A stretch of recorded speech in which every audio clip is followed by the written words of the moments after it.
Good Monday morning, meaties. Hey, how's everyone doing? How's everyone doing? Shout out to Zach, first one in the chat this morning, starting us off bright and early. Hey, everybody. Uh, yeah, been a rough week for our city. We live in Los Angeles, as most of you know. Most of the Dead Meat staff lives in Los Angeles, and on Tuesday,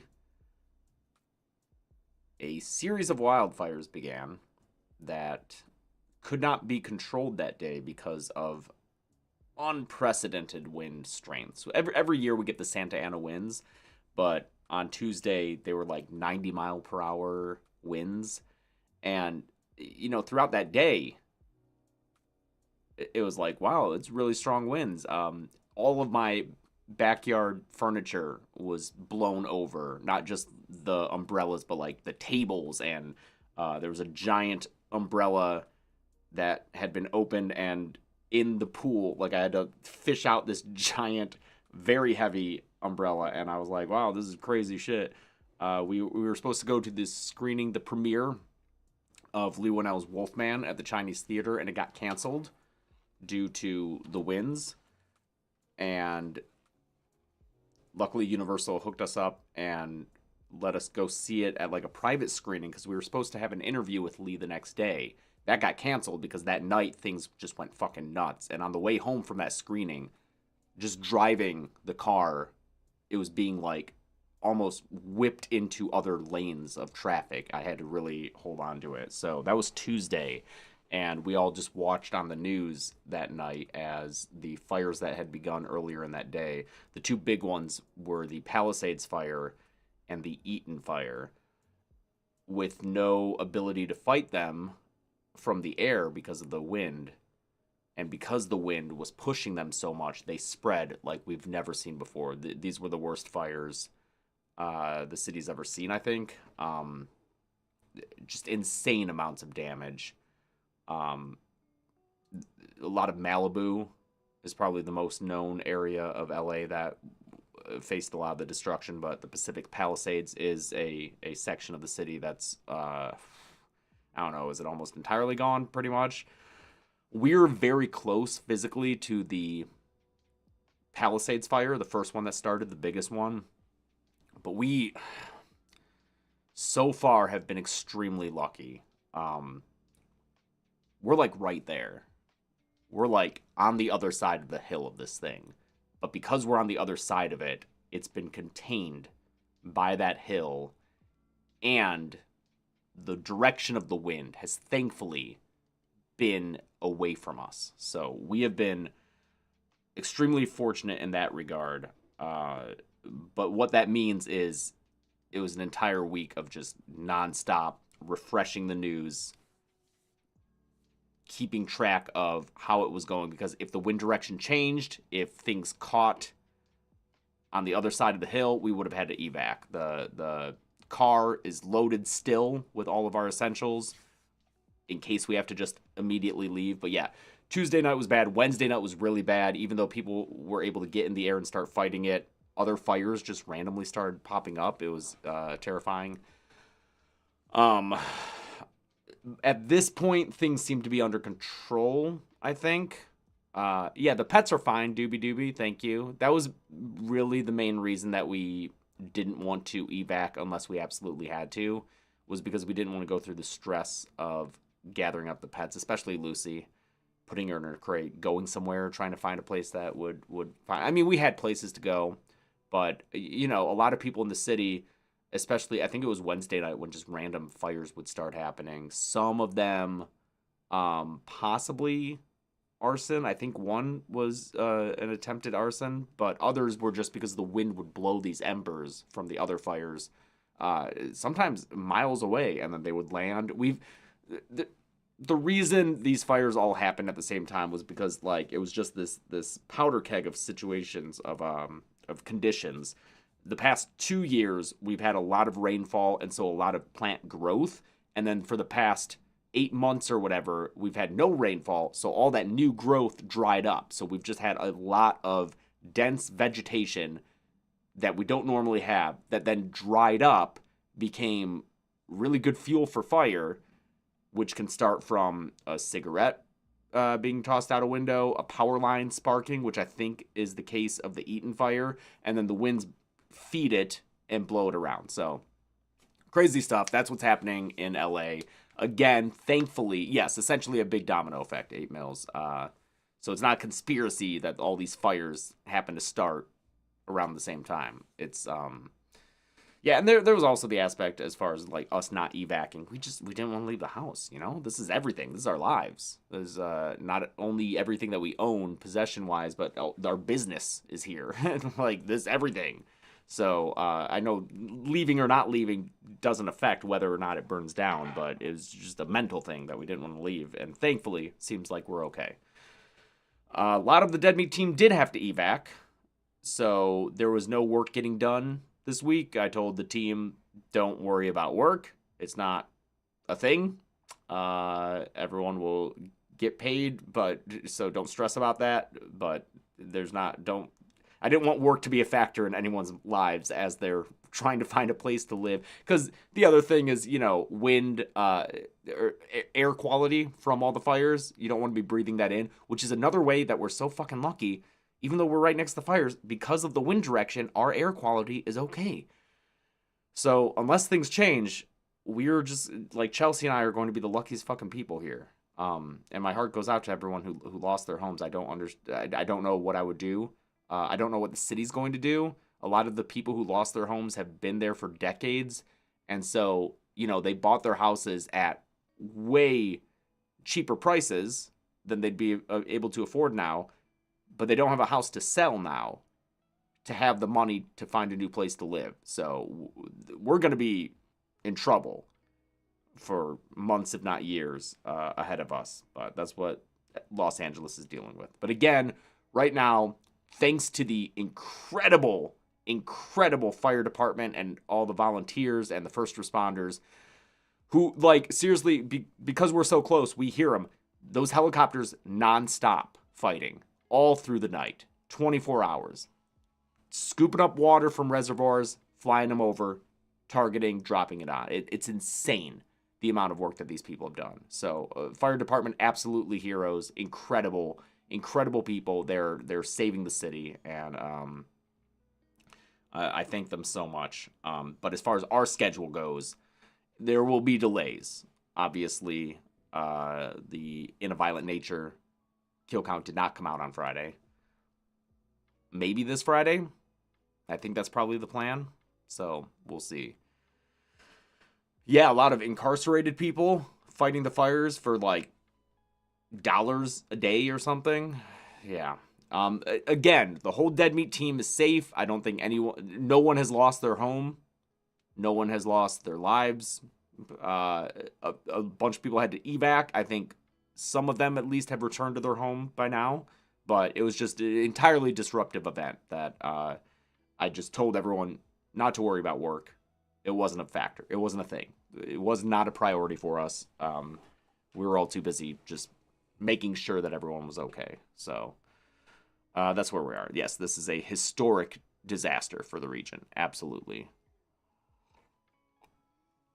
And I know people hear about wildfire, like LA wildfires every year. This is not one of those. Most of the time, wildfires that we face are usually, they don't affect this many people. They're usually in more just wildernessy areas, you know?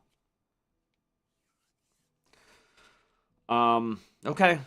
All that being said, I just wanted to let you know, update you all on the situation. Again, we are okay. We're fine, and things seem to be under control. Might be more winds, like higher winds this week, and if that happens, you know, we will keep an eye on the situation, because but I don't think things are quite as dry. I think there's a little bit more humidity in the air now, like up to like 10 or 15%. Great, which is better than what we had before. And now our department is more prepared for it and able to, like, we're keeping vigilant. Because that was the other thing. On, I think, Wednesday or Thursday, new fires would pop up, and then they'd be taken care of within a couple of hours. So thank you, Zaina. I really appreciate that. Oh, your birthday money. Oh, thank you. And yes, we did do a fundraiser on Saturday on the main channel because I wanted to reach the most people possible. I played Fortnite for 6.5 hours because now I love Fortnite. And me and my buddy Mike played it. Beth, who did the Dead Meat logo, created an art print for people who donated $100 or more. So those people will be getting that. And we raised $20,000 for direct relief for first responders and people who have been displaced. So I'm so proud. Spit all over the place. I'm so proud of the Dead Meat community for coming together and contributing that much money. And so many anonymous donations too. People who were just interested in helping without getting thanks or praise or anything. Like it's incredible the amount. When I started that stream, I really wasn't sure how much to ask for, and so I set the initial goal at a pretty low amount, just because I didn't want to be embarrassed by, hey, let's raise $5,000 and then not be able to raise that amount. I would have been really sad, but like we immediately like hit 3,000 right off the bat, and then we ended up contributing $20,000, and I'm so proud of everyone who helped, who pitched in, who watched, and I hope you had fun watching it. Mike and I had a fucking blast playing. We were also joined at various times by Zoran. He played a game with us, a couple of games. Michael, aka Spork, who's in the chat right now, our social media coordinator, he joined us for some games. My friend Anna Lori, who is an actress who was in Hysteria, and they slashed them, and she'll be in Final Destination 6. She's gonna have a great year. She joined us, so it was a lot of fun. And Zoran sounded so daddy. He sounded so shitty.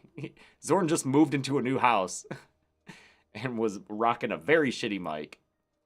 But it was a lot of fun. No builds, Nick. 0 build. We don't fuck around with that shit. No. But if you do want to watch us play Fortnite more, I'm sure I'll stream it more over on the Twitch. That's Dead Meat Presents is our Twitch. So if you want to watch, is that Alan in the background? It is, yeah. He's up there. If you want to watch us play Fortnite with a little soundboard that has the Texas Chainsaw Massacre, it's fun. I do have the Battle Pass. Of course I got the Battle Pass. Just Battle Royale. Fortnite Friday? Maybe. Okay. All that being said, now that I've updated you on all this, let's get to the horror news, shall we? Because there's some news. All right. Danny Boyle will be directing the third 28 Years Later movie. It is a trilogy. I said it was a trilogy in the trailer recap that we did, and then people were like, I don't know if it's a trilogy. I think it might just be 2. So you made me unsure of myself. But in fact, Danny Boyle will be directing the third one. So he's directing 28 Years Later. And then Nia DaCosta will be directing the middle movie, The Bone Temple, which I'm really excited about because she directed the Candyman requel from 2021, which the direction in that movie is fantastic. I think she did an excellent job there. And then Danny will be coming back for the third film. No idea what it's going to be about, and they won't go into production until audiences respond to the first film, which I'm sure will do very well, at least initially in the box office. And then assuming it's good, I'm sure it'll do well. Also, I just want to point out, we nailed it in that trailer response, looking at the, trying to figure out what we were looking at, because Aaron Taylor Johnson and his son are part of a community on this island, and it soon comes time for young Spike to take a rite of passage trip. We literally said that. We were like, this looks like a rite of passage thing. I think this is what's happening here. So glad we called that shit, and that's what the story's going to be. Very excited for that. In more 28 Years Later news, Killian Murphy, not going to be in it. The first one, at least. They're leaving the door open for him to potentially be in the Bone Temple or the as of yet unnamed third film, but he will not be in this initial movie. So, again, our hypothesizing about who Jimmy might be appears to have been valid, since I don't know if they would have Jimmy, the word Jimmy, all around the trailer like they did, if it was going to be Jim and then he wasn't going to show up in the first movie. However, I will say that we failed in the fact that we didn't catch that in the initial scene in the trailer, the aunt comes in and she mentions Jimmy by name. So seems like the kid in that opening scene is whoever Jimmy is in that movie. But yes, no Killian Murphy here. He is helping to produce it. He will be involved in it, but his character Jim will not appear in the first film.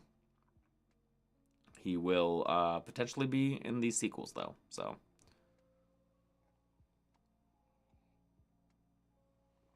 any progress for the 28 weeks later kill count? Two of our editors don't live in Los Angeles, so Linnea was able to work on that project this past week. So there has been some progress on the 28 weeks later kill count, 28 weeks later kill count. I don't know if it'll hit the planned release date. I'm worried about that. I'm worried about the Rumble, to be honest.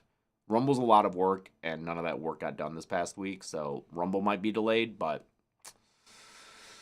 we'll see. But yes, 28 weeks later, there has been some progress on that episode, just nothing that people here can do. The Running Man movie has Coleman Domingo as the game show host role. So I've never seen this original Running Man movie with Arnold Schwarzenegger from the 80s. I will definitely have to watch it before this new one comes out.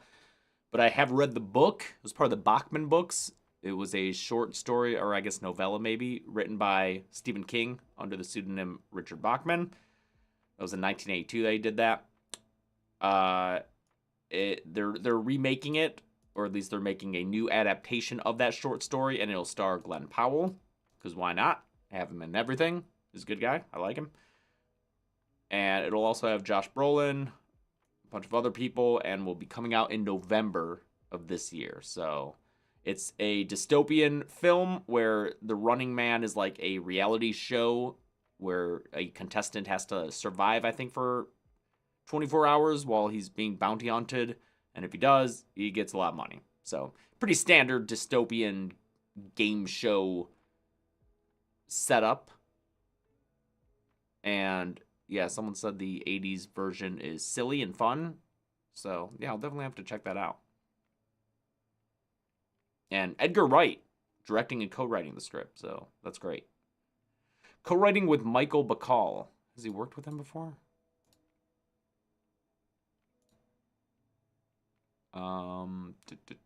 Screenwriting. Oh! He did the 21 Jump Street movies. Oh, so he's a comedy writer. Interesting. Co-wrote Scott Pilgrim. The 21 Jump Street movies are great. I think those are fantastic comedies. Some of the best comedies in the... I was going to say past decade. Neither of them are from the past decade. Not even the sequel? The sequel was 11 years ago? Shit. Wow. Time, dude. Time. My name Jeff. My Name Jeff is 11 years old. Is My Name Jeff from the sequel? Anyway, both those movies I think are great. They're good comedies. Okay, so he's got a very good comedy writer co-writing Running Man with him. Interesting. That'll be cool. Interesting, a couple of people, Megan and Tyler Adams, saying that they didn't like 21 Jump Street, but both of them saying they would be willing to give it another shot. To be fair, I haven't seen it in a long time. I don't know, about 10 years, but... So maybe I'm the one in the wrong, but I think it's a good comedy. You hate 2010s comedies? There's a lot of good 2010s comedies. Game Night? Game Night's fucking tops, dude. Fede Alvarez. Oh, wait. This is spoiler for Alien Romulus. If you haven't seen that yet, maybe mute the stream for a minute and don't look at the screen that I already clicked over onto. Sorry about that. That's some Alien Romulus spoilers if you haven't seen it yet. But if you did, you may have had a strange reaction to this guy, like we did when we saw it in theaters. They digitally resurrected Ian Holm to be an android in that movie. Don't know why they had to do that, because he's not even playing the same android. He's playing a different one. But it looks a little weird in the movie, and apparently for the home release, they're fixing the CGI. So, yeah, okay. Guess they can make it look a little better. They said that we ran out of time in post-production to get it right. I wasn't 100% happy with some of the shots where you could feel more of the CG intervention. So for the people that react negatively, I don't blame them. That was from director Fede Alvarez. Probably saying that wrong. Yeah, that again, I think that's the only part of the movie I didn't like. Maybe there were one or two too many callbacks to the initial films, but I don't know. As a CGI art, Tyler Adams says, as a CGI artist, I resent the use of the word CGI when it's dog shit deep fake. Okay. Is it still CGI to do that? I mean, yeah, it's a weird thing. I just don't see why they had to do it. I don't see the point of it, you know? But whatever. Still really like that movie. And we got a sequel in active development. I hope they don't use his likeness again. There's no reason. Use a living actor. That'd be cool.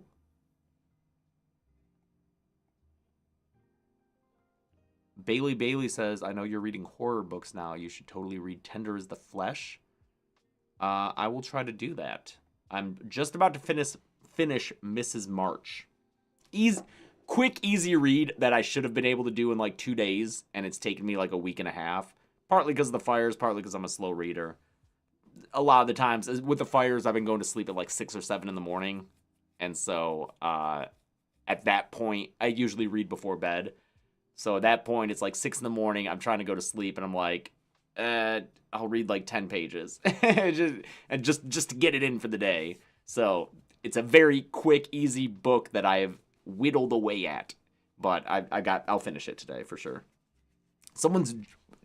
Sharday, your job published Mrs. March? That's cool. I would love a Dead Meat book club. I just don't want to commit to something that I then drop or let people down with by being unable to keep up with it, you know? That's so cool, Sharday. What do I prefer, Smile 2 or Romulus? Noah Gargett asks. Smile, I mean, I'm such a little Smile stan. I love those movies. I think Smile 2 is my favorite sequel of the year, maybe? I don't know. I'll do my vote when the horror awards come. HBO's Welcome to Derry has 3 seasons planned, which when I saw that headline, I was like, okay, guys. But then I read the article, and sounds actually pretty cool. So they're doing Welcome to Derry is an HBO series that'll be a prequel to the It films. It'll see Bill Skarsgård return to his role as a as a fucking hardcore Pennywise the Clown, dude. No softcore Pennywise here, dude. You're seeing full-on penetration. Penetration Pennywise is coming back to HBO. And it's HBO, too, dude. They'll fucking do it. It's being made by the same people, the Muschiettis, and they're planning, if it goes well, three seasons that'll be distinct. Yes, that's right, Caleb. 3 seasons across 3 different Pennywise penetrations. So, as you probably are aware, Pennywise's whole thing is that every 27 years he pops up, right? So, in the It movies, we saw Mike Hamlin, a character, do a bunch of research on the town of Derry, and he notices that every 27 years, there's bad shit happening. Well, this series is going to cover that bad shit that he read about. So the first season, I think, will be the fire at the Black Spot, which would be in the 60s, 1962, and that affected Mike Hamlin directly. And then apparently, if it goes well, they'll jump back to 1935 for season 2, and the third season in 1908 for other events. I think that sounds pretty fucking cool, dude. If they can get the budget and the proper people to do good period settings, that could be real cool. So all those kids, and I'm sure there are some of you in there right now, all you kids who started watching horror because of it in 2017, and now it's 8 years later, and now you're young adults, maybe older teenagers, tune in for this. Because maybe if that first season does well, they'll get enough of a budget to do a good second and third season with period pieces. I know that it turned a lot of kids onto the yeah, that's right, Tristan and all the other people, all you kids. That was 8 years ago, dude. I know, because it was the same year the Dead Meat started. And you see these grays. Time, dude. Welcome to Derry. When's this thing come out? Set to premiere sometime in 2025. Great. Looking forward to it. Okay, so we've got that Until Dawn film adaptation coming out, which is a super popular horror game. You know, one of those great games where you get to make your own choices. It really affects what's happening. Great cast of characters played by great actors, and everyone loves it. So they're making a movie of it with an entirely new story and cast of characters, separate from the original games.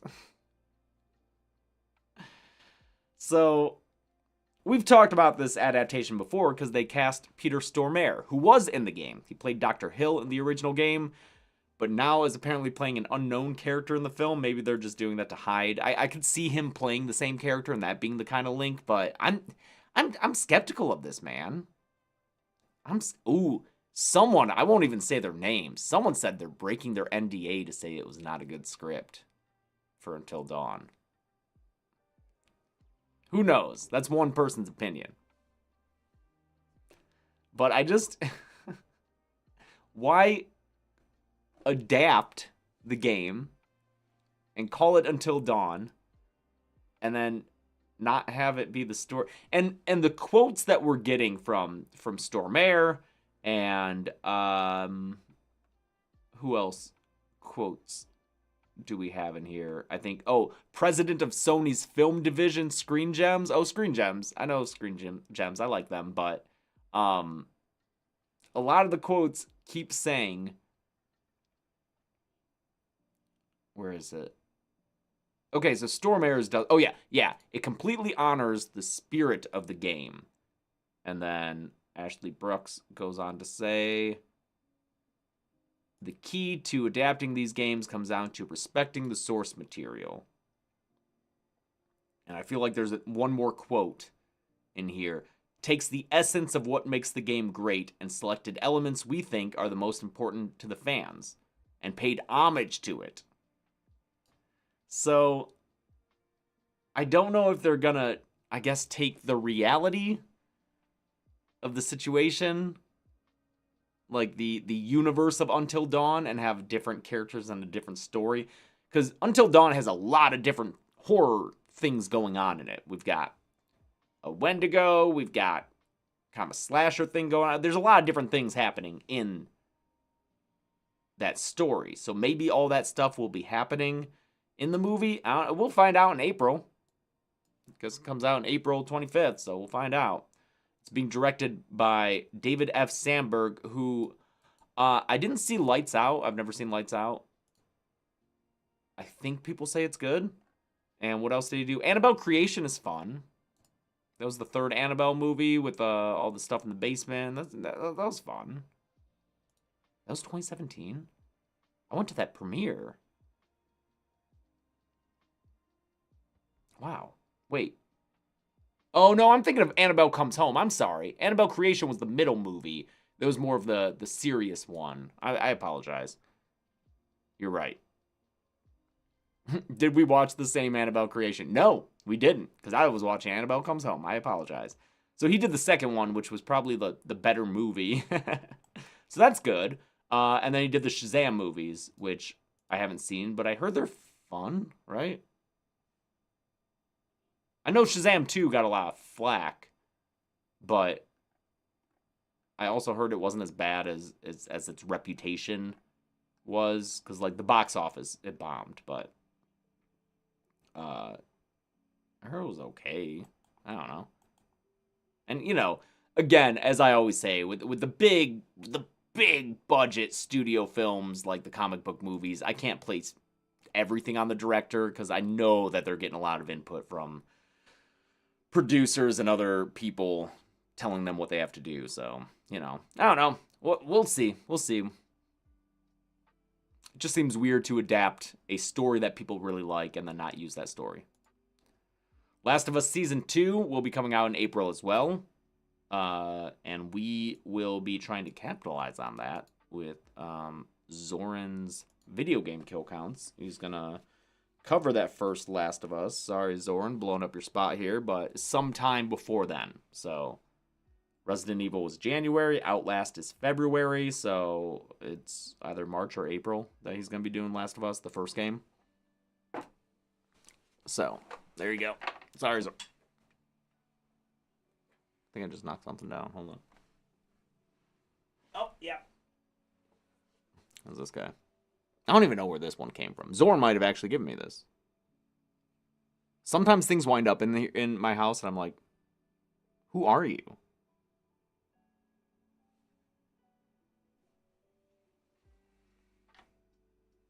He lives there, though. Okay. Here's a cute little gremlin. But yes, Last of Us Season 2 will be coming out, and it won't be adapting the entire second game, which is different from the first season, which did adapt the whole first game. I am talking like I know these things, and that I didn't just read them from this article. But I'm sure the second game is a lot bigger than the first game. Is it kind of a Portal situation? Is that a good comparison as far as the scale of the first two games go? Because the first Portal, you can like finish in a night, and then Portal 2 is a much bigger thing. No? Ben says no. That's brand manager and producer Ben, who makes these live streams happen. Thank you, Ben. People are saying no, I'm wrong and dumb. No one said I'm dumb. Oh, both. Second game is huge. Okay. Last of Us is like 2 days worth of playing, and Last of Us 2 is like 4 days. Oh. Okay. Because Portal is like a few hours, and then Portal 2 is like 2 days maybe. Like Portal is small game. Oh, no. Portal is a small game. Last of Us was a major AAA. Okay, got it. I wasn't comparing their like relative budgets or anything. I was just comparing how much the second game expands upon the first. I don't know. I don't remember if 2 days was accurate. Arkham Patient. Chelsea and I played Portal 2 a long time ago. But the Portal games are great. If you never played Portal, do that. Also, my puzzle game fans, Golden Idol. The Case of the Golden Idol. No. Case was 2022. Very good game. Very much loved it. Rise of the Golden Idol, baby. Rise of the Golden Idol just came out. It's a sequel. It's great. I think it's even better than the first one. I like the story more. I like the mechanics more. I think it all comes together better in the end. I don't know. I really liked it. So if you're a fan of puzzle games, big recommend on these. They're like, you're trying to figure out, great. You're trying to like figure out stories based on things that you're looking at. It's great. It's great. Big recommend. And the art is fun and silly, and yeah, it's good stuff. Bret Easton Ellis doesn't believe Austin Butler is really starring in American Psycho, which is the Luca Guadagnino American Psycho reboot, reimagining, etc., etc. I did play Lorelei and the Laser Eyes, Ben. Chelsea and I played that. That's a great one, too. The variety of puzzles is fantastic in Lorelei and the Laser Eyes. Story kind of lost us, not in a way of like, oh, it got bad, just it literally lost us. We weren't sure exactly what the fuck was happening, but it was good. Really liked it. Anyway, the author of American Psycho, the initial novel, on his podcast was like, he said it might be fake news that Austin Butler was cast as Patrick Bateman, and apparently another journalist, reporter, Jeff Snyder, who I think I've besmirched before, possibly wrongly, on these live streams, apologies, suggested that the announcement was more about making Lionsgate look more attractive on paper as an acquisition target, because everything revolves around money. We finally watched A Quiet Place Day 1 last night. We were watching it on Paramount. Well, first we went to go watch it on Prime, and now it was like, hey, it's included in Prime with commercial breaks. And I was like, fuck you. The fuck it is. We pay for Prime, motherfucker. I'll go watch that shit on Tubi if I want to watch it with ads. So we clicked out at Prime, saw that it was on Paramount Plus, watched it. No ads, but when we would pause it, it's just a big old ad pops up. Everything's just an ad now, dude. Oh, Prime has a higher tier without ads? Cool. Guess I'll get that. Oh, man. The modern streaming landscape is a nightmare. Everything is. Our friend group just has a thing where it's like, yeah, everything sucks. You didn't notice that everything sucks? Like, just apps and the internet, they've all gotten worse and worse. Nothing is done for the purpose of convenience or quality or the consumer's experience. Everything is done how to wring the most profit out of everything. It sucks, man. The only things that don't suck are pop music and horror movies. That's what we've been saying. Those two are doing great. But everything else, man, you know? Google sucks. Apps. Oh, wrestling's good too. You're right, Ryan. Wrestling's really good. Good call, Ryan Carroll. Except for The Rock. Completely negating his character and all the storylines. Real disappointed in that shit. Real disappointed in how they dealt with the final boss shit. Oh, tell Mama Rhodes I said hi. How you?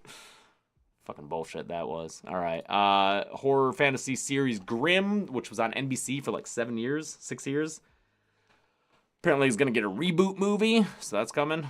I never watched that, but if you were a fan, looks like you might have a little bit more Grim Fandango to drink. Not Grim Fandango, that's different. Freddie Prinze Jr. says Ray and Julie are not the main characters in I Know What You Did Last Summer Legacy sequel. That's good. That's fine.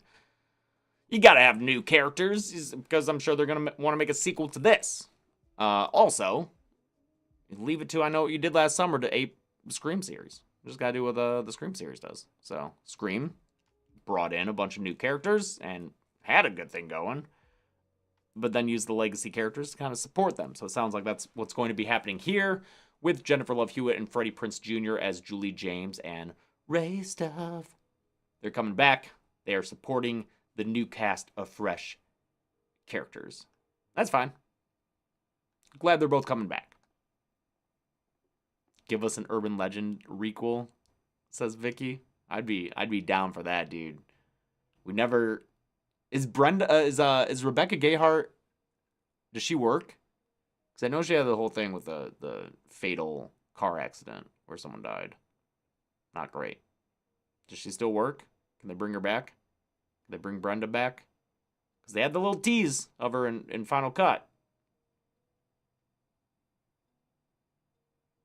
Oh yeah, Jared Leto survived that movie too. They could bring back Jared Leto, dude. They could get real. They could go full Metropolis with it and just cast and just the whole cast of like people like Jared Leto, Rebecca Gayheart, get fucking Matthew Broderick in there. Just all these people with like spotty stuff going on. Matthew Broderick, I think, also had a car accident thing. I don't know. He was not in the Urban Legend movies. I'm just saying, bring. I don't know. Okay, when does this come out? Do we know? Does it mention it? This article doesn't mention it. Okay. The Substance is coming out in theaters again. I think that maybe happened before we set this up. So if you haven't seen it, yeah, from 1 hour ago. If you haven't seen it in theater, I really recommend seeing this one in theaters. The sound design is awesome. The music is so good, and just all the sound is good. So having that theater sound system benefits the movie immensely. It'll return to 350 theaters on Friday, January 17th. That's this Friday. Check that out, dude, because we did a podcast on it, so you can watch the movie and then listen to our podcast, which was an excellent episode, one of my favorites.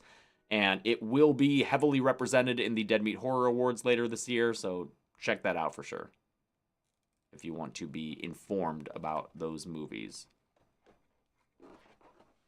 Yeah. Check it out, dude. It's good stuff. It's real good stuff. Oh, yeah, and then there's this making of feature that I haven't checked out yet. Oh, it's a full 28 minutes? Fuck yeah, dude. Oh, yeah. Oh, shit, yeah.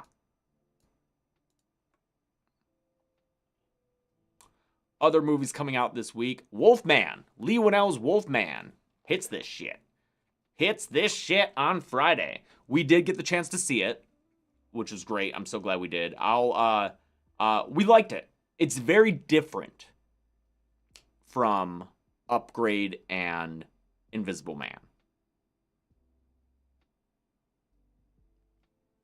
That's what I'll say.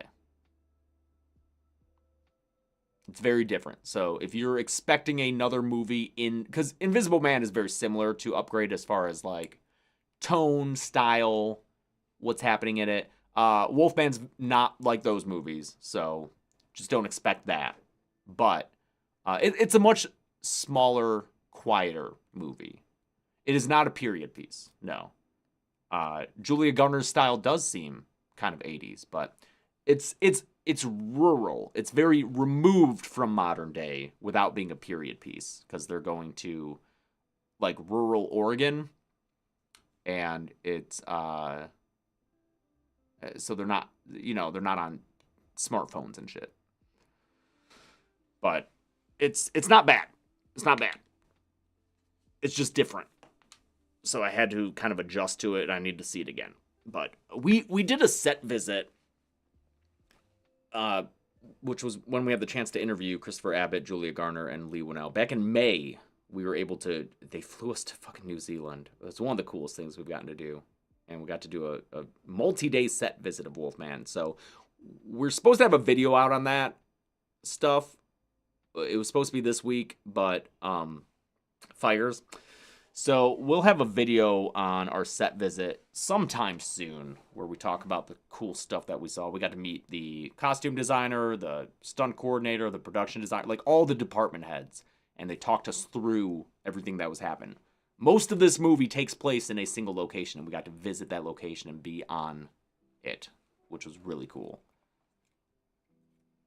Is it as good as the original? I mean, it's kind of hard to compare modern movies to like, is Nosferatu as good as the original? I don't know, man. There are 100 years difference. They're kind of just totally different. But I mean, Wolfman was never my favorite of the Universal movies.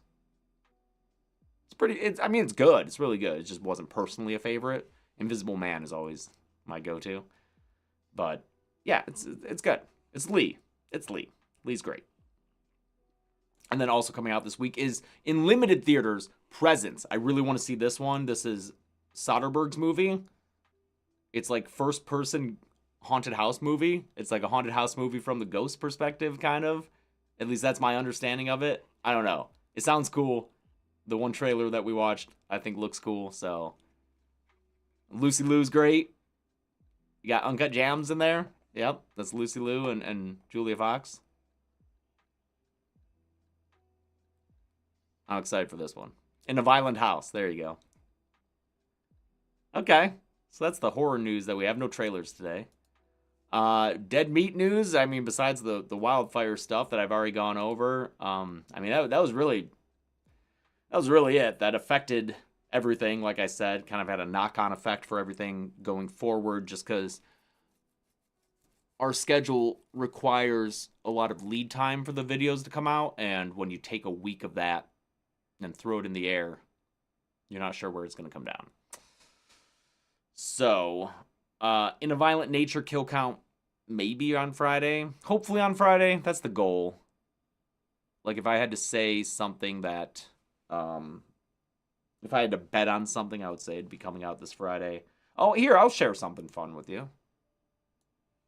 Check this out. This was something else I was working on with our tech guy, who is a childhood friend of mine. Great guy, James Bishop. Another James. So, I don't think I'm revealing anything. Hold on, let me double check that I'm not revealing anything. Learn my lesson, you know? Fool me once. Okay, yeah. So, if I had shown this to you last week, all the drives would be red. It would just be red, red, red, red, red. But we just added this motherfucker. Do you see how big this guy is? 100 terabytes. 100 teros. Hundo Terry's, baby. So, what had previously been dispersed amongst all these different drives, these are the old drives, and they add up to, what do we got? This is 20, 40, 50.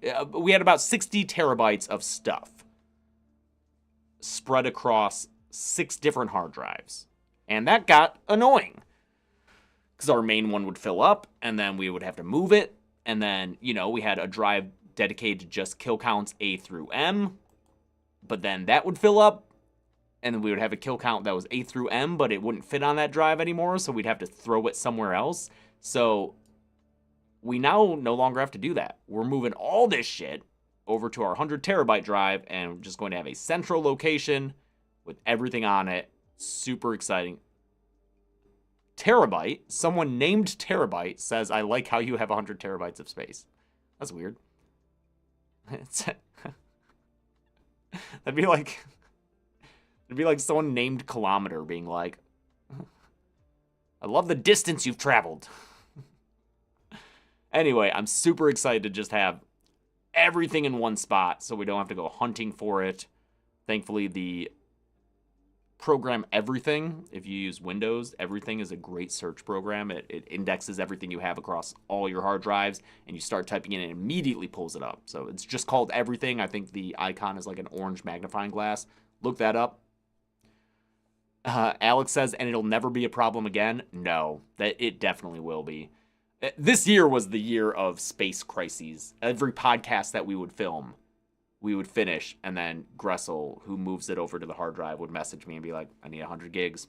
And then I would be like, and I would just like move it, stuff from our main drive to like my personal drive. So, but yes, now we are moving everything to here. It's all going to be nice and centrally located. Oh, look at all these interview videos in one spot as opposed to just being everywhere. Ben says, I have simply spent so much time trying to find files, and some of them these past few months weren't even on the server because that entirely filled, so I would have to move them to my personal computer, and people would be like, yo, where are these things? I'd be like, oh yeah, my bad. But now we're gonna all have them on the NAS, our 100 terabyte NAS. Fuck yeah. Nice commitment to this bit. Kilometer with the super chat. I love the distance you traveled. Me too, Kilometer. Cool. It's not a 100 terabyte hard drive. It is a NAS O2. I'm probably saying it wrong. So a NAS is a network attached storage system, and it's an enclosure with a whole bunch of hard drives in it. It looks like this. I have 2 of these in my closet, one of them backing up everything, one of them being our work drive. I actually have one with 8 bays in it, I think. But yeah, each of the bays has like a 32 terabyte SD, no, not SD, like regular hard drive, and then we have, I think, 30 terabytes of solid state drives to build a cache for better performance. I don't know, man. I learn about these things, I understand them in the moment, and then an hour later I'm like, wait, what were we talking about? It's a sieve. My brain's a fucking sieve, dude. Lil Nas drive, that's right. Lil Nas drive. Dude, that's what we should fucking call it. Lil Nas drive. Absolutely. Absolutely. But yeah, that's what 8 bays does Chelsea know? Tom, you fucker. Very good. Can I link the one I bought? No, I don't remember what it was.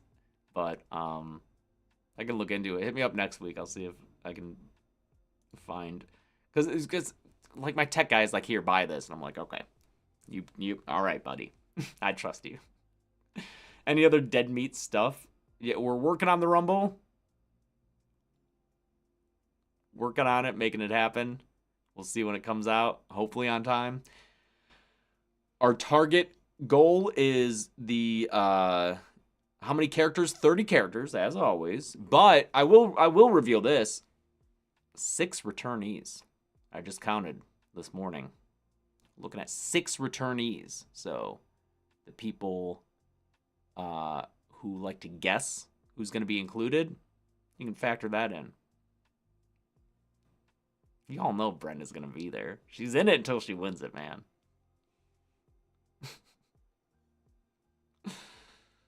Another Vince Vaughn character? Oh, I forgot that we had that runner. So spoiler, no Vince Vaughn character. But yes, Brenda will definitely be there. Don't worry. And then 5 other returnees, which last year we didn't have any. She was the only returnee. So we're doing it. We're changing it up. Having more returnees, but it helps not only with giving us a little bit of like, oh, we already know kind of how to build this character and what music to use and everything, but it also, I think, helps the storylines that we end up landing on, because there are some characters who we've pulled other characters from franchises, and then we're like, well, it'd be really good though if they interacted with the main character who's already been in the Rumble, so let's make them again. So yeah, can't wait for that. Hoping that comes out on time. The goal is to have it come out now, the weekend of the Rumble, like the day before the horror Rumble, or the real Rumble. And the real Rumble comes out Saturday, February 1st. So the goal for the horror Rumble is the Friday the 31st. We'll see. Okay. Who am I backing for the Royal Rumble? What? It's gonna be Punk, right? I hate it when, like, you know who's gonna win. I hated the last 2 Rumbles where it's like, let's watch Cody win. It's so boring to me. The 2020 Rumble is my favorite Rumble of recent years. It was beautiful. Great way to propel Drew to the main main event status. But I don't think Cena will win. I think he'll lose the Rumble, and then he'll have to win either Money in the Bank or Elimination Chamber. Yeah, he's in the Rumble, but I feel like it's a better story if it's like, oh, Cena's in there, he's got to win it to get his chance. Oh, he didn't, but maybe he can do Elimination Chamber. But I feel like Punk's probably going to win. John Cena, yes, D, John Cena is doing his last year of wrestling. This is his farewell tour, his farewell year of wrestling. So at the end of this year, he is retiring for good. So like this is his last Royal Rumble. This will be his last WrestleMania, which I think this is a great way to do it. Yeah, best Rumble is for sure when you don't know the winner, man. It's great. One day Montez Ford fans will get their main event push. Hopefully, Adam. He deserves it. He deserves it for sure.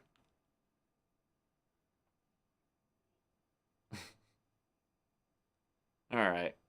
Think that's it. We've already watched the Hard Eyes trailer. I don't know if it's just one person spamming that in the chat or if it's multiple. We've already watched it. It was good. I'm looking forward to that movie. A lot of friends worked on it. We got dinner with Michael Kennedy the other night. It was like the night before the fire started, I think. It was fantastic. He's a good guy. There's a new one we don't watch. We generally only watch the first trailer for movies here because I don't like spoiling myself on film. So we'll watch the first one and then I'm not going to watch the second one. So you can watch it yourself. And Survivor Horror Podcast, we want it to be the next one. No promises, just because we got everything else going on. But cool. Okay. Thanks, everyone, for tuning in. I got my workout. And hope everyone's doing okay. All right. Thanks so much for everything, and I'll see you next week. Bye.